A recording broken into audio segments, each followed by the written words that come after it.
bekicot. Telolet lur, pepatah Thailand mengatakan seperti ini lur. Artinya selamat datang para subscriber baru. Terima kasih untuk 40 subscriber AG Present. Kalian luar biasa maksudnya lur. Suara gue lagi serak begini memang karena gue lagi pilek ya lur, jadi mohon dimaklumi ya lur ya.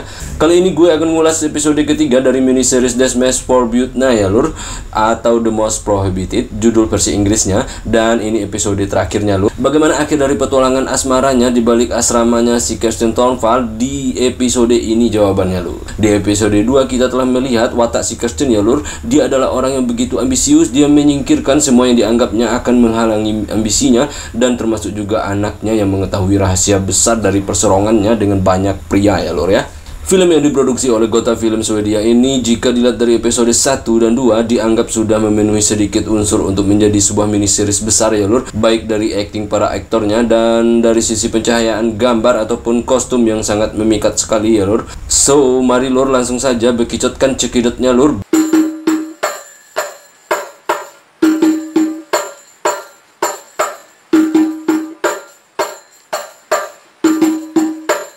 Bekicot wow. Di awal episode 3 ini jantung kita langsung dites dengan adegan super wow lur, gelut antara Kirsten dengan seorang pemuda. Dan pagi itu terlihat ibu Kirsten tengah membersihkan rumah yang sedang berantakan ya lur. Dan saat sedang sibuk-sibuk, beliau pun mendengar suara ngik-ngik di dalam kamar si Kirsten. Suara apakah itu? Dia pun sudah menduga pasti anaknya itu sedang ngiwi-ngiwi ya lur. Dan dia pun bertanya-tanya dalam hati, siapa lagi sih lawan gelut anaknya ini? Dah banyak banget dari kemarin katanya. Terlihatlah si Kirsten tengah berada di posisi on fire sekali lur. Namun saat sedang asik-asikan, tiba-tiba saja suara telepon yang ada di pintu kamarnya itu berbunyi lur. Ibunya pun mengangkat telepon itu, dan Kirsten yang sedang asik banget nggak mau menghentikan gelutnya lur. Dia mengangkat telepon dari dalam kamar sambil bergelut, dan disitulah sang ibu pun mendengar semuanya lur, percakapan si Kirsten lur.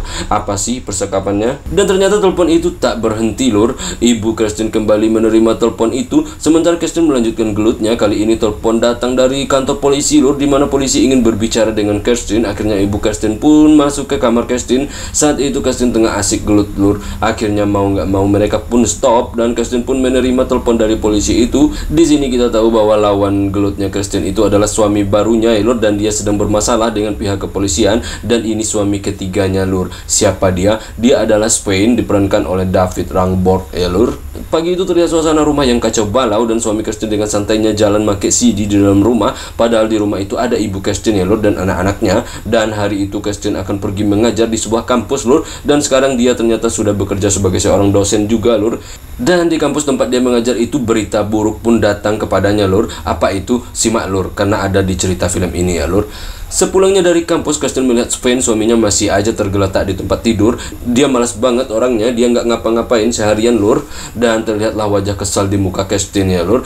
Esok pagi Kirsten pun bangun dengan membaca koran tentang dirinya. Di sini digambarkan bahwa sosok Kirsten itu sudah sangat terkenal sekali ya lur. Dia masuk koran sana sini, dan dia juga masuk TV lur. So dia emang udah terkenal banget di Seantero Swedia ya lur. Dia pun tetap melakukan kegiatannya sebagai ibu rumah tangga lur. Itu menyiapkan sarapan untuk anak-anaknya seperti emak-emak yang lainnya lur. Kirsten membangunkan satu persatu anak-anaknya juga lur. Ternyata anak sulung Kirsten itu udah menikah lur, dan sudah memiliki bayi. Berarti Sir Kirsten ini sudah menjadi nenek-nenek ya lur. Dia sudah punya cucu lur, dan cucunya itu satu, si bayi itu lur. Dan melihat anaknya yang sedang keenakan bobok lur, ada akhirnya si Kirsten pun mengambil cucunya itu. Dia pun menggendong cucunya sambil memasak dibantu oleh ibunya ya lur. Dan nampak keluarga lengkap Kirsten dengan 5 anaknya beserta satu cucunya. Luar biasa Kirsten ini ya lur.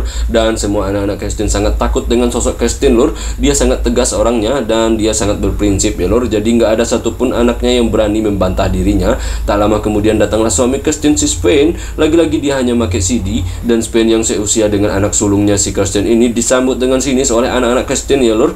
Tak ada yang menyukai dirinya. Dia dianggap pemalas dan hanya numpang hidup ke ibu mereka ya lur. Melihat suami Kirsten itu datang, menantunya pun langsung berdiri dan pergi ke kamar. Dia benar-benar jijik melihat suami Kirsten yang ini ya lur ya. Dan Kirsten berusaha memperbaiki hubungan anak-anaknya dengan suaminya ini, namun hasilnya nihil lur. Mereka tetap membenci sosok ayah tiri mereka ini. Dan kembali lagi, satu-satunya tempat Kirsten mencurahkan hatinya adalah ibunya lur. Dia meminta arahan dari sang ibu, dan ibunya hanya meminta Kirsten untuk berhenti dengan petualangan cintanya bersama pria-pria muda. Kirsten sudah memiliki cucu, dan saatnya Kirsten menikmati hidup bersama anak-anaknya. Sudahlah, sudahi semuanya, kata sang ibu ya lur. Dan Kirsten hanya diam merenungi kata-kata ibunya. Namun apa dikata lur, dia sudah menikah dengan Spain, mau gimana lagi coba.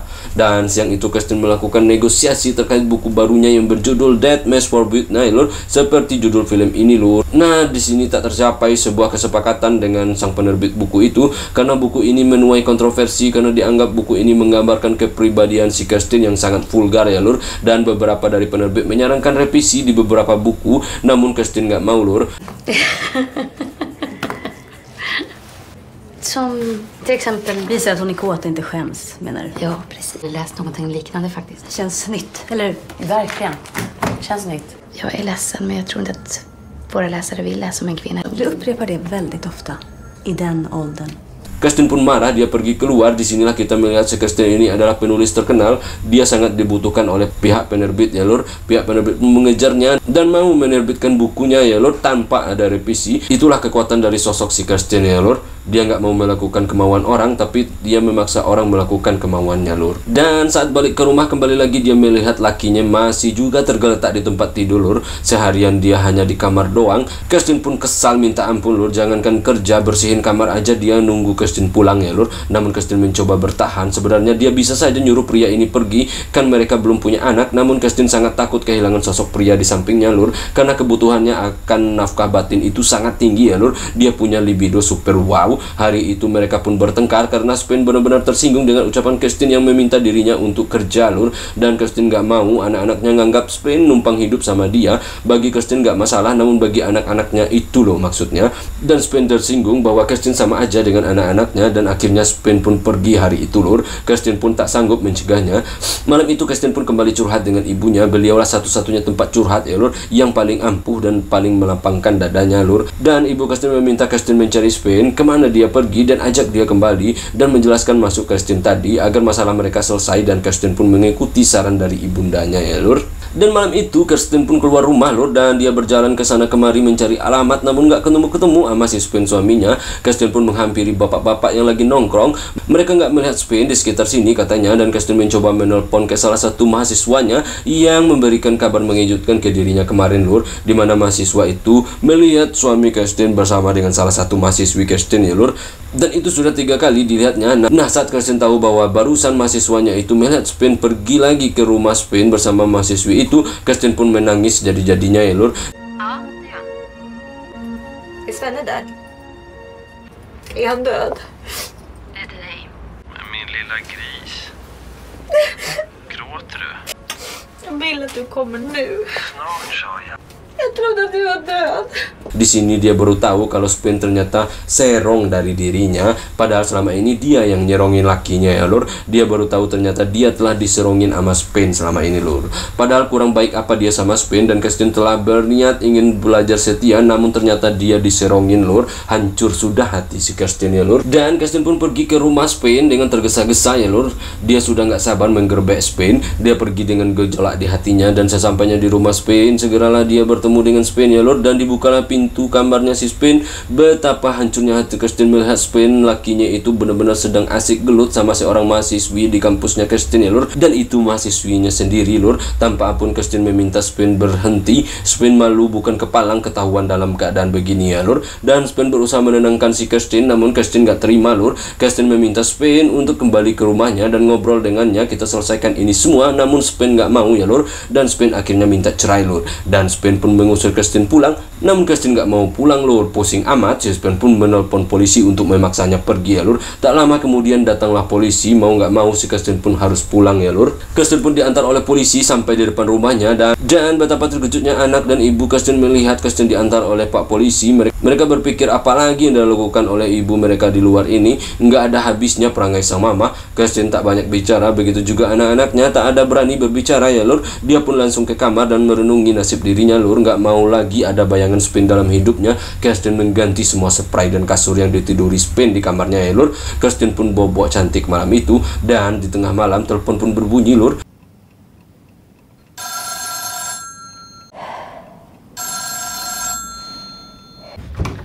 Jag tar en taxi hem till dig. Hallå, det är Kerstin Thorvald. Hej lilla gris. Nej. Ternyata Spain yang tengah mabuk menelponnya, dia meminta maaf dan ingin kembali ke rumah Kirsten, dan Kirsten benar-benar lemah lur. Awalnya dia menolak, namun dia berpikir lagi, dia butuh Spain karena dia punya gelut yang kuat ya lur. Dan di usia sekarang siapa lagi yang mau gelut dengannya, itu pikir si Kirsten ya lur. Akhirnya Kirsten pun mau menerima Spain kembali ke rumah lur. Dan ibu Kirsten malam itu memandangi Kirsten lur. Dia pun bertanya-tanya dalam hatinya kenapa Kirsten sangat lemah sekali. Malam itu Kirsten segera ganti baju macan lur. Dia berharap Spain segera menggelutnya, dan dia pun keluar menjemput Spain yang mabuk berat, dan Kirsten memandikan Spain ya lur agar dia segar. Di sini kita lihat kurang baik apa Kirsten terhadap Spain ya lur. Dia istri yang salehah lur. Dan usai dimandikan mulailah si Spain menggoda Kirsten. Dia tahu kelemahan Kirsten, pantang digoda ya lur, dan pantang disentuh. Tanpa ampun si Kirsten akhirnya kembali bisa bergelut lur. Dia nggak jadi ditinggalkan oleh Spain ya lur. Dan gelut malam itu benar-benar didominasi oleh Kirsten ya lur, karena si Spain mabuk berat lur. Usai bergelut, Kirsten membayangkan kata-kata ibunya, kenapa dia lemah sekali hanya untuk gelut, dia rela dipermainkan oleh si Spain. Dan malam itu Kirsten mulai merenungi dirinya lagi lur. Kenapa sih dirinya ini kok lemah banget? Dia udah terkenal, dia pun punya banyak anak yang patuh-patuh dan pintar-pintar, tidak ada yang kurang dari dirinya sedikit pun. Kenapa dia harus takluk kepada Spain? Dan esok harinya Kirsten melakukan seminar terkait buku barunya lur. Dan bukunya berjudul seperti film ini, yaitu Dead Man's Forbid. Nah, buku itu ternyata mendapat kritik keras dari para kritikus buku, namun Kirsten berhasil menjawab semua pertanyaan itu ya lur. Dan Kirsten menampik itu adalah autobiografinya, dan dari kritik itulah Kirsten pun mencoba untuk merevisi beberapa hal dalam bukunya, terutama di bab akhir yang mendapat banyak kritik ya lur. Dan saat makan malam, betapa terkejutnya Kirsten lur, dia bertemu dengan serongannya dulu, yaitu si Thorsten yang hadir di episode pertama di film ini ya lur. Dan dalam acara peluncuran bukunya itu, Thorsten bertanya, bukankah maksud Kirsten di bukunya ini bahwa pria di awal buku itu adalah dirinya? Dia merasakan Kirsten menceritakan kehidupannya di dalam buku itu, dan kisah di awal buku mirip sekali dengan kisah mereka. Dan Kirsten tak menjawab pertanyaan Thorsten itu lur, karena dia nggak mau itu dianggap kisah hidupnya. Dan malam itu Kirsten terlihat mulai merubah 0,009% dari hidupnya lur. Dia pun menolak ajakan gelut Spain malam itu. Dia ingin dirinya tak dianggap lemah lagi oleh ibunya. Dia mencoba melawan kelemahan dirinya yang gampang sekali untuk digelut ya lur. Usai menolak ajakan gelut dari Spain, akhirnya Kirsten mendapatkan inspirasi hebat untuk ending bukunya itu lur. Apa itu endingnya? Dia menuliskan bahwa dia memutuskan berpisah dengan suaminya, dan dia mengusirnya dari rumah. Kirsten pun mencoba untuk hidup tanpa pria di sampingnya, dan lebih memilih untuk membahagiakan keluarga besarnya, yaitu 5 anak dan 1 cucu dan 1 ibunya. Dan dia juga membuat pengakuan bahwa buku ini terinspirasi dari kisah hidupnya sendiri lur. Nah, malam itu juga Kirsten mengusir Spain dari rumahnya. Mereka bercerai, dan paginya Spain tak terlihat lagi di kamar Kirsten ya lur.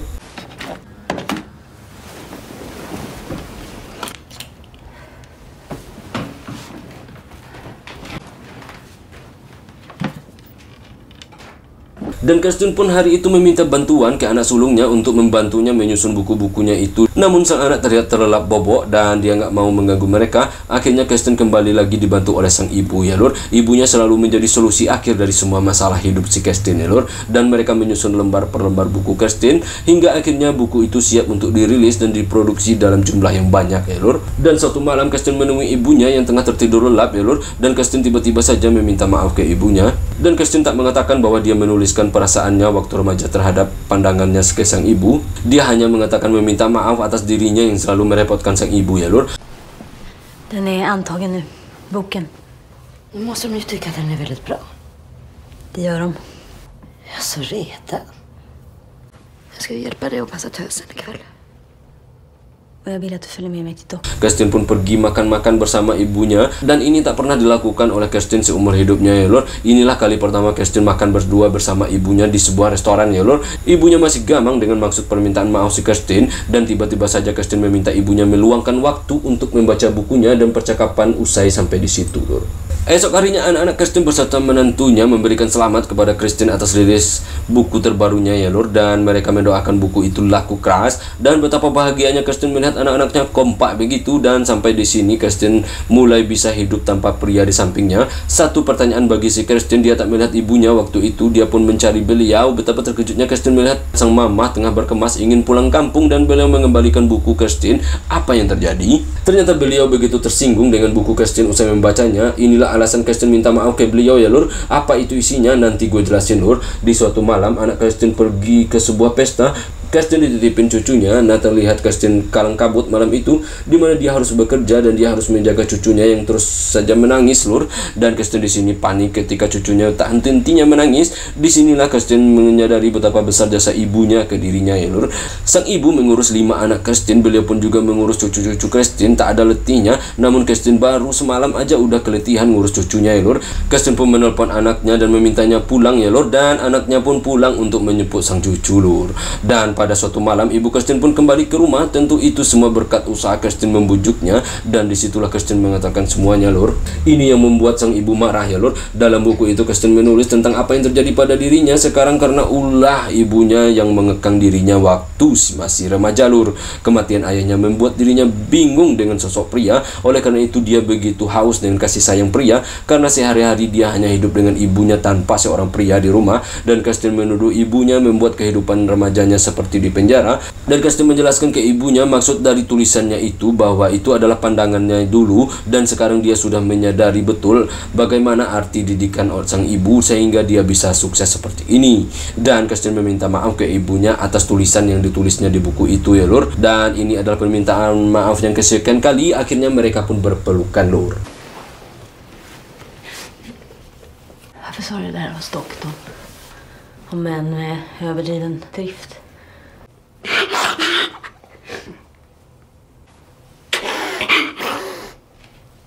Dan ini adalah tahun 2005 loh, dimana sekian saat Kirsten sudah menjadi tua renta. Dan terlihat Kirsten meninggalkan galeri bukunya membawa sebuah papan penghargaan. Dia menyerahkan galeri itu ke anak-anaknya untuk mereka urus. Dan kisah film ini merupakan cerita yang diceritakan lagi oleh Kirsten ke pengunjung galerinya ya lor.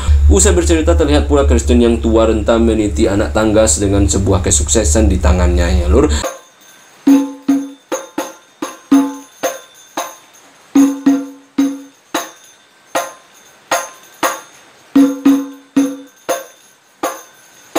Tamat keramat lur, salam dari Kirsten. Dari episode 1 sampai dengan 3 jujur gue merasakan kisah yang menarik dan keren ada di episode 2 lur. Kenapa begitu? Tentu saja di episode 2 penuh dengan intrik ceritanya ya lur. Kebohongan demi kebohongan Kirsten membuat kita geram dengan sosoknya ya lur. Sementara itu di episode 1 tak hanya menampilkan sebuah pembukaan cerita, tak ada yang menarik, namun kita dibuat bertanya-tanya apa jadinya dari kebohongan si Kirsten ya lur. Dan di episode akhir ini ada episode 3 kita dipertontonkan dengan taubatnya si Kirsten ya lur.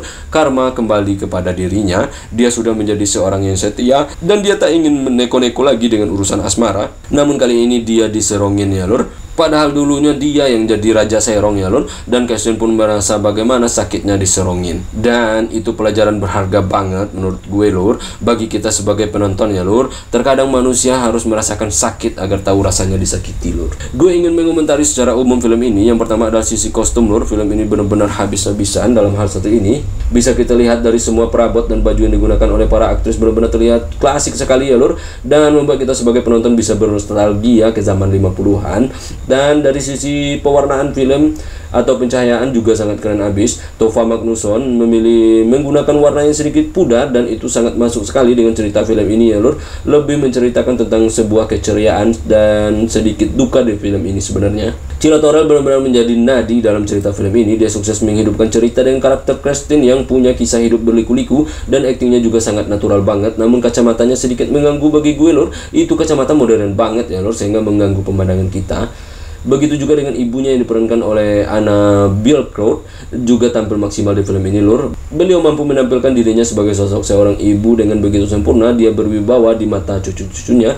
Ini benar-benar sebuah hasil pengalaman dengan sebagai seorang aktris ya lur. Salut gue untuk beliau. Adapun pesan secara umum dari film ini adalah bagaimana merubah hidup kita itu bukan tentang paksaan ataupun keadaan lur, melainkan itu ada pada niat lur. Kalau kita sudah berniat berubah maka perubahan itu akan terjadi. Kirsten tak pernah ada niat untuk merubah mengolah dirinya untuk menjadi seorang setia karena dia butuh pria di sampingnya ya Lur. Namun setelah tersakiti, setelah dia menanamkan niat dalam dirinya untuk berubah, dia pun akhirnya berubah. So, salam bahagia untuk kalian semua Lur. Jangan lupa bobok, banyakin makan sayur, kurangi ngudut, nggak usah banyak begadang. Ingat umur Lur, ingat usia, ingat anak bini. Insya Allah kalian bahagia ya Lur.